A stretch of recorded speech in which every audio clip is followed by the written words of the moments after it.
All right, this is the video for our outside mids. So that would be these positions right here on the field. We're going to pretend that Spaceballs is purple, the other team is green, and this little red ball is, or this red circle is the ball. So anyways, we're going to go over the positioning of the outside mids, particularly when to get up, when to get back, when to stay wide, and when to pinch in. So we're going to run through some scenarios, and the first of which is when our center back has the ball. So usually our outside midfielders are going to want to be higher to be more dangerous on attack. But if we have the ball, one of our defenders has the ball, they might have a lot of pressure, and they might not. If you're all the way up here, they might have a hard time playing a ball through these two defenders. And so one time to get low might be when you see your center back has the ball and they can't play it to the other defender. That's when you can do what's called checking back. So checking back is making a quick run into space and receiving the ball at your feet. Okay, so they can check back. You can check back. Your defender will follow you, but they might be slow and lazy. Who knows? So you can get the ball at your feet, and this is other than defending, this is when you're going to want to get low on the field. So low being this direction, and this is not a bad position to be in, even though you you can see you're turned around this way. You're facing kind of like at an angle your own goal, and this side of the field. You're not really facing forward like you might like to be, and even though you're on your half of the field, our half of the field, there's a lot of places to go from here. Probably the simplest would be to play it into the center midfielder. Center midfielder can get the ball to their feet. And look, since you checked back, you brought this defender, you brought your defender, and so that leaves this huge gap in the field. And so now we have ideas like the midfielder playing a ball to the forward. If the defender's being persistent, the ball can be played to our forward's feet. And now we have the midfielder on the opposite side is going to want to get high in this case. So it's tricky because you can see these two positions they're the farthest players away from each other, minus the goalie. But they really do work in tandem. And so if this guy's pinching back and the ball gets played here, the other winger is going to still want to be paying attention, even though the ball's on the other side of the field. So if this is you're not going to see the ball for a while, but you want to position yourself right so that when you are needed, you can get the ball.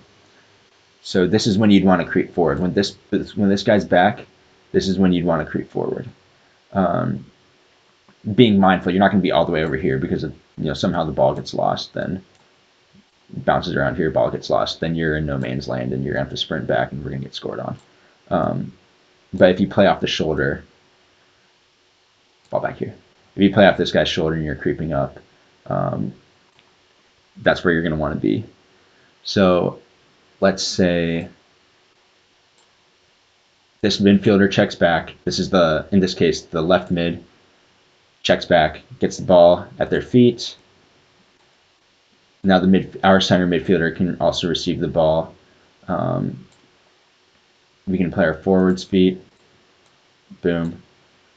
And now let's look at this. Okay, so it's like kind of like a 2v3 here, and there's a lot that can happen. And this is where it's difficult to create videos for tactics for attacking players because there's so much creativity that you can have. And I'm not going to say there's not something wrong to do, but at this level, if you do anything with tenacity, like if you make a beeline and you sprint and you come across right here and you do it with a lot of effort, there's a lot good that can come out of it. If you're wide right here and you make a run down the line of the field. Um, I mean, we can talk about there can be like a curling ball played this way. This is a very realistic ball. So there's a lot that can happen. Um, you just got to do it with pace, really. So let's talk about things to do when the forward gets the ball at their feet. So we just talked about if we have a center back, what can happen, and we have this guy who checked back, got the ball, distributed it more, and then this guy ran over top. What happens if the forward gets the ball at their feet? Um, and a realistic way that this could happen is, and this isn't going to be every time, but this is maybe sometimes, um, is we go, let's say Daniel gets the ball at his feet, and Noah checks back. He doesn't get the ball because he's got a guy on him. Maybe even our left mid checks back, doesn't get the ball. There is a gap right here, and Daniel can play a big ball kind of over top and find our forward at our feet. And so if this is you, if you're on the opposite side of the field, even though you don't have the ball and it's not on your side, you're going to still want to run up because there's a lot of space over here. And if Sam or whoever's playing, or Noah, whoever's playing center, gets the ball at their feet, look at this. You're in behind your defender. There's this huge gap. You can receive the ball right here, and now all of a sudden the forward can peel off, and we have ideas like a cross and a finish, um, which is very desirable. So all that is to say, um, even if you're on the opposite side of the field, don't fall asleep.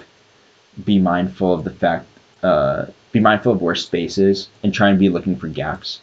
And again, this is a little bit more advanced, and there's no expectation that you're going to be like making every run, especially if you've never played before. But something I really want to like really pay attention here if you're still watching. I want to encourage you to make sprinting runs um, down the line. Make sprinting runs down the line. When you check back and get the ball, do it, say, right here. When you check back and get the ball, do it with pace. Because if you're not like, if you're just kind of like halfway jogging, and you're just kind of like, kind of jogging in this area around the field and like, I don't know, you're just going to be super easy to mark, and you're not going to get the ball, and you're going to kill space. But instead, if you check back real fast, that's a little too far. You check back real fast. This guy follows you. You make a run over top. Now you're in behind this guy, and you're constantly moving around. This dude doesn't know what to do. There's a lot more flexibility here for your center mid. It's just going to be more dangerous. And we have enough subs that if you get tired, which it will happen, you might only last 5 minutes on the field, but we can sub you off, get fresh legs on, give you some water, get you a few minutes rest, and then you can get back on the field. I think there. I played over the summer with some of my friends. It was same format, 6 and a goalie versus 6 and a goalie, and one of the newer guys was on the field, and he had never played in his life before. In our first game, literally everybody was dead, except for him. And he was like, "Dang, I feel like I'm in really good shape. Like all you guys are tired, and like I'm not." And I was like playing the whole game, and I kind of told him, I was like, "Well, listen, you're not like really going that hard. Like you should be tired." And then he changed it, and the next game he was doing this thing where he's making sprints, he's making runs over top, and yeah, he only lasted 5 minutes, but he got a lot of dangerous chances.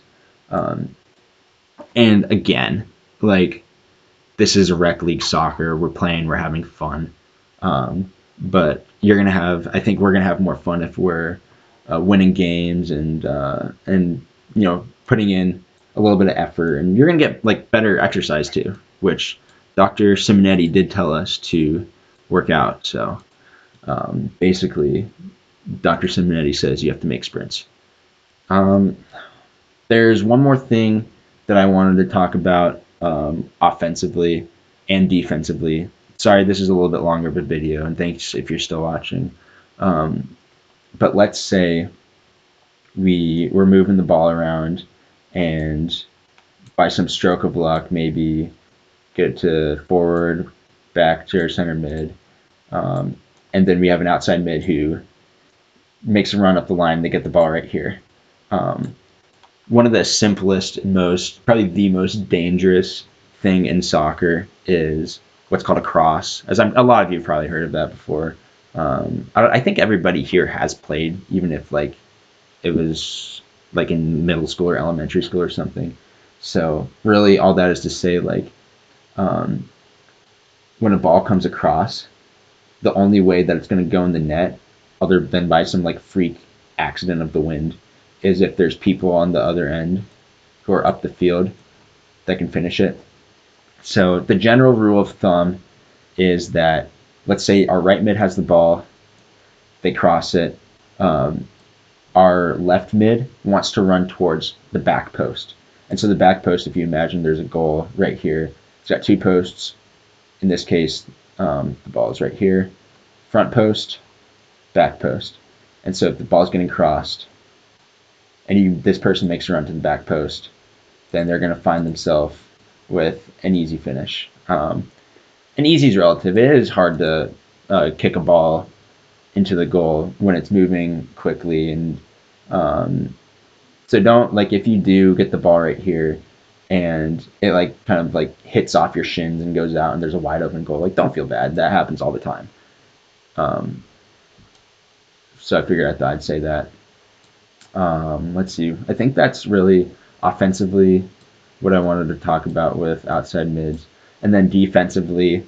The thing about outside mid is that you're probably going to be doing a lot of running from like your 18 to 18. So this box is called the 18-yard box because in full, in 11v11 full field, it comes out 18 yards. Actually, I think it does. So most of your like area of motion will be right here. Um, I also just realized I never really talked about when to quote pinch in. So I'll talk about that real quick, which is another defensive maneuver. Um, Stop. So, anyways, firstly, we're going to talk about if their forward has the ball or their midfielder has the ball. Like this is not the position you want to be in.